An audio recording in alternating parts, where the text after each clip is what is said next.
Ils se retrouvèrent des dizaines de milliers dans les pays limitrophes. Burundi, Ouganda, Tanganyika et provinces congolaises du Kivu. Ils étaient déracinés, anxieux, à la limite de leur force. Il en mourait jusqu'à 100 par jour.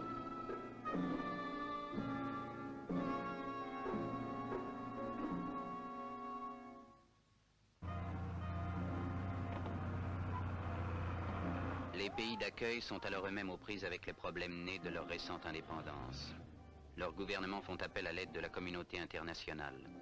Dès mars 1962, à la demande et de concert avec le Haut Commissariat des Nations Unies pour les réfugiés, la Ligue des sociétés de la Croix-Rouge accepte de coordonner des programmes de secours. Ainsi débute la phase d'urgence de l'opération. Il faut nourrir, vêtir, abriter, soigner.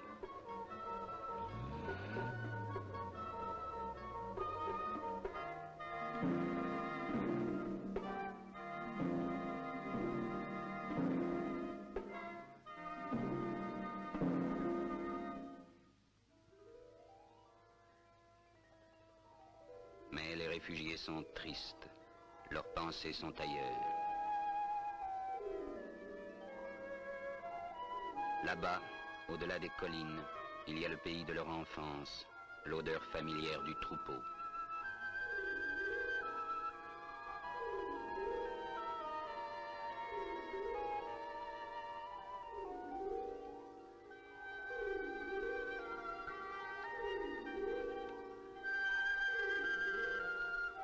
Mais ils ne peuvent plus rentrer dans leur pays. On décide alors de leur donner les moyens de reprendre ailleurs une vie normale. Le Haut Commissariat des Nations Unies pour les réfugiés confie à la Ligue des sociétés de la Croix-Rouge la responsabilité des opérations de réinstallation.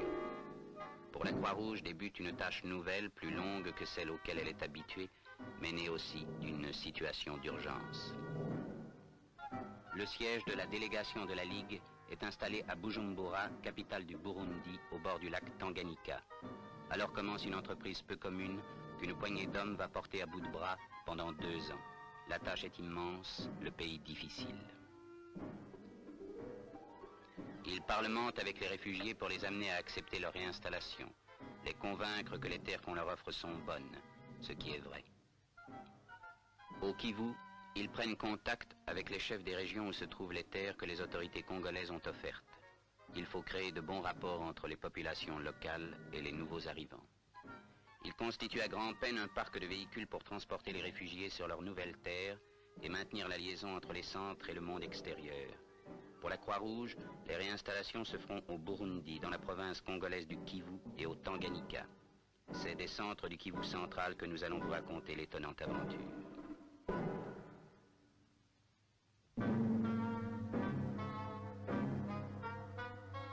Les autorités, le gouvernement et la MONUSCO, la force onusienne qui est chez nous. Chez nous, c'est dans la province du Sud Kivu, particulièrement le territoire d'Uvira, Mwenga et Sud Kivu, et Uvira. Alors, on a déjà marché plusieurs fois, mais malheureusement, dans les coins qu'on appelle Minembwe, où les Rwandais sont en train de vouloir faire tout ce qu'ils veulent. Nous qui sommes originaires de ces entités-là, qui sommes émeritrices chaque jour, si vous allez voir ce qui est écrit là, on a précisé même les dates. Ce sont des dates récentes. Les dates récentes, la nuit du 14 au 15 novembre, il y a eu plus de 30 personnes tuées la nuit par le groupe armé des Rwandais qu'on appelle Ngumino, dirigé par le colonel déserteur des FARDC Makani. Le 9 décembre, il y a 3-4 jours, ils sont venus encore massacrer par le système alors des ADF, égorger les gens qui étaient dans les champs. Le 13, ils ont tué. Les corps encore ont été retrouvés. Toujours dans le village de Lueba, c'est dans le territoire de Fizi.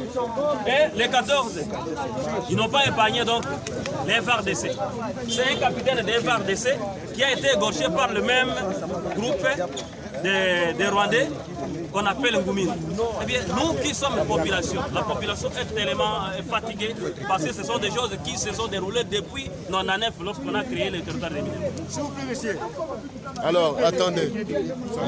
Vous laissez là. Je pense que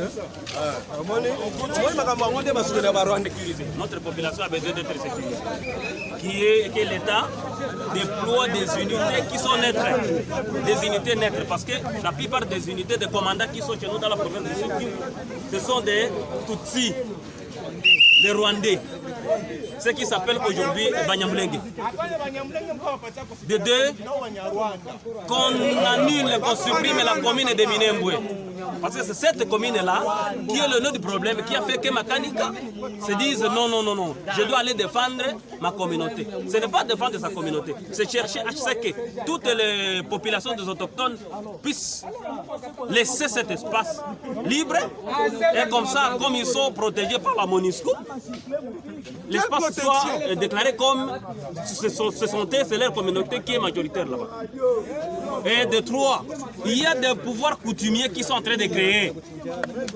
Comprenez qu'un gouverneur va... Le peuple doit se mobiliser. Tout le monde se préparer pour confronter l'ennemi. Dans chaque village, les gens doivent prendre les armes, même les armes traditionnelles. Les flèches, les lances et autre chose. L'essentiel est d'écraser l'ennemi parce que sinon on va devenir l'esclave de ce petit messier de Hutu, de Tutsi plutôt. C'est donc